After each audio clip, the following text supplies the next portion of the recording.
still tight as scales on a snake.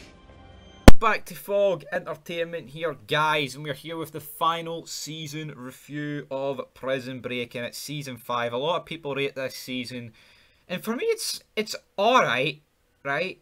It's pretty good. And then I think the finale just fucking undoes all the work. But we'll get to that. We'll get to that. We kick off, though, present day. I'm assuming we're in, like, 2016, 17. You know, like, that kind of era. I mean, that's when it came out. And judging by the timeline, you know, they kind of moved the years about, like...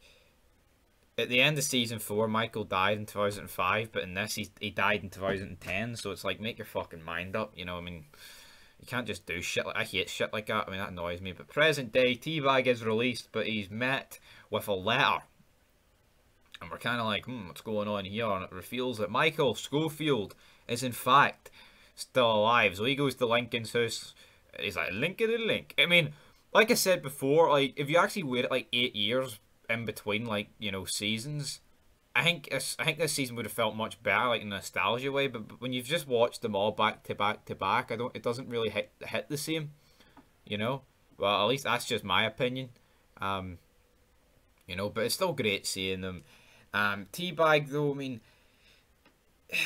his involvement this season is kind of weird. Like, it doesn't really feel forced at the beginning, but towards the end it does, like, big time. Like, he ends up getting a new prosthetic hand, like, robot hand, fucking mad.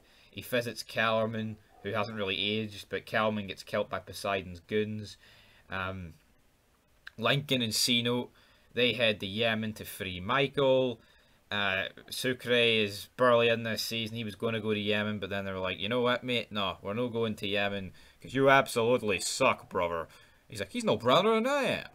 You've also got Sarah's involvement this season. Basically, Lincoln goes to at the start, hey, Michael could still be alive. She visits Calvin, all this, and people come after her and her family and her new husband, Jacob, who ends up turning out to be Poseidon, which I thought was pretty pish, because the guy is just not intimidating in the slightest.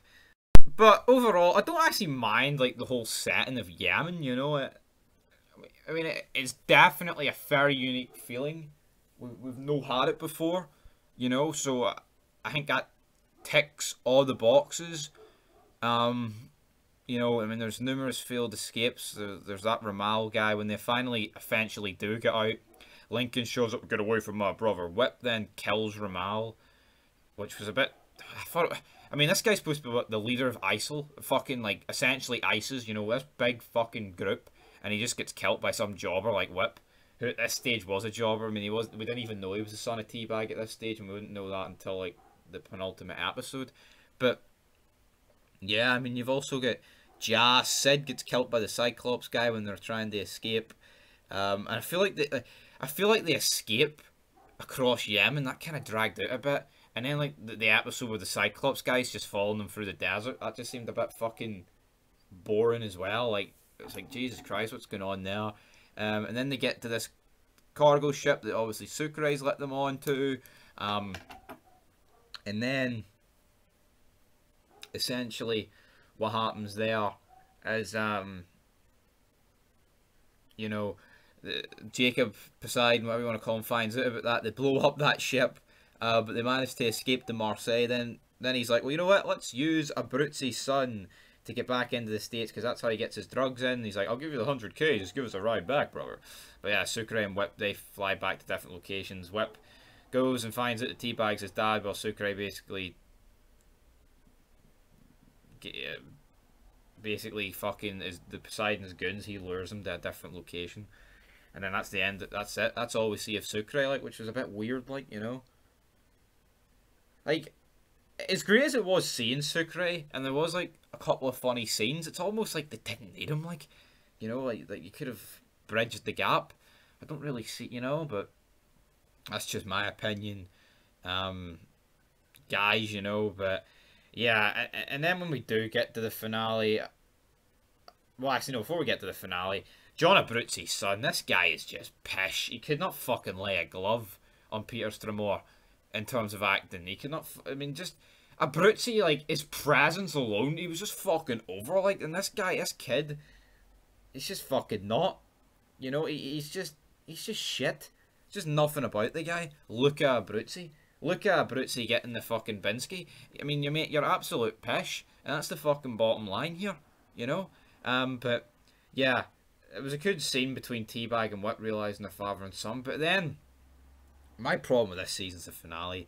You know, Michael, Sarah, and Link, they go to get wee Mikey Jr. back.